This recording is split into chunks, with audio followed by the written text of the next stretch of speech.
Hey, it's Kelly here, and today I want to talk about you as a creative.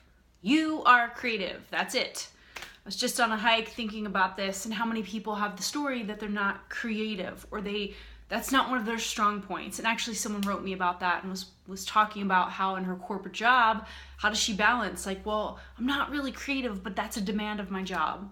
And I started looking back over my clients recently and realizing how many of my clients are creatives. Some of them are paid for their art and some of them do it on the side, but everybody I work with now has a perception that they have some unique expression in the world, and that's creative energy. And so we all have you are creative energy, I am creative energy, and as long as I'm expressing that in the world, that is me cultivating my creative energy. It's when the thing in the way, I'll just get to that point, is that you're creative and the thing in the way of it is your mind.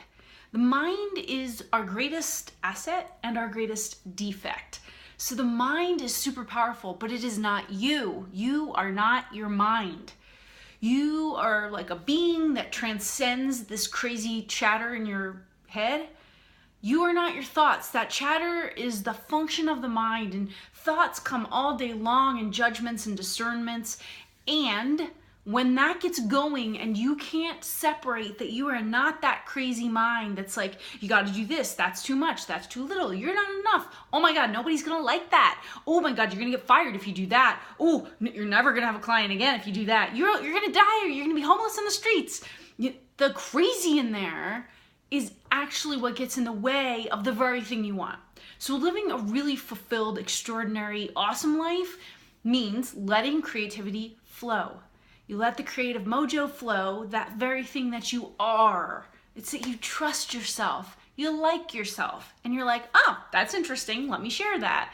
And whether it means you share it through an item, like a project, a thing, a physicality, or it's through your work with people, your engagement. It could be like how you set the table. It could be how you talk, how you dress. It could be actually like an oil painting or fabric, or how you dress someone. Maybe you're a stylist. That allowance of that creative energy, when you let it flow, you are really good at what you do. When you stop it and you listen to the mind because you think you are your mind, you will go crazy and you will not be good at what you do, because the mind is just one function of you. It's this awesome, amazing tool that will help you move through the world and be discerning. Like, do that, don't do that. I think that's a good idea. What do you think about that?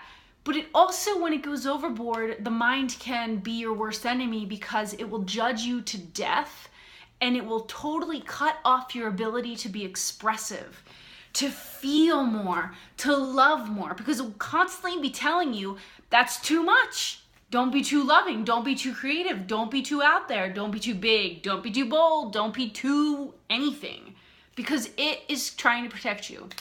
So it shuts down creative force.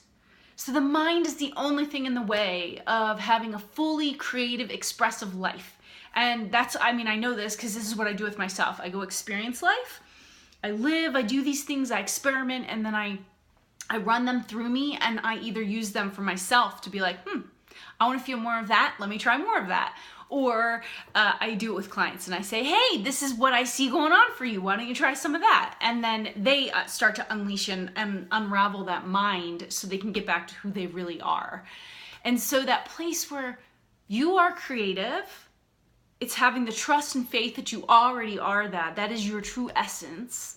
And then the second thing is you have this amazing tool called the mind, but it is not you. Your thoughts are not you, and your thoughts are just a function of the mind. So when you can separate yourself and see it, this is a great asset.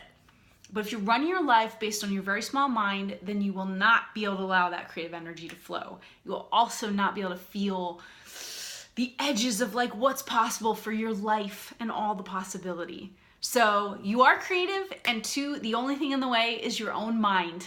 And so if you can learn to cultivate and manage your mind, you will unleash that creative, fulfilling life that you really want.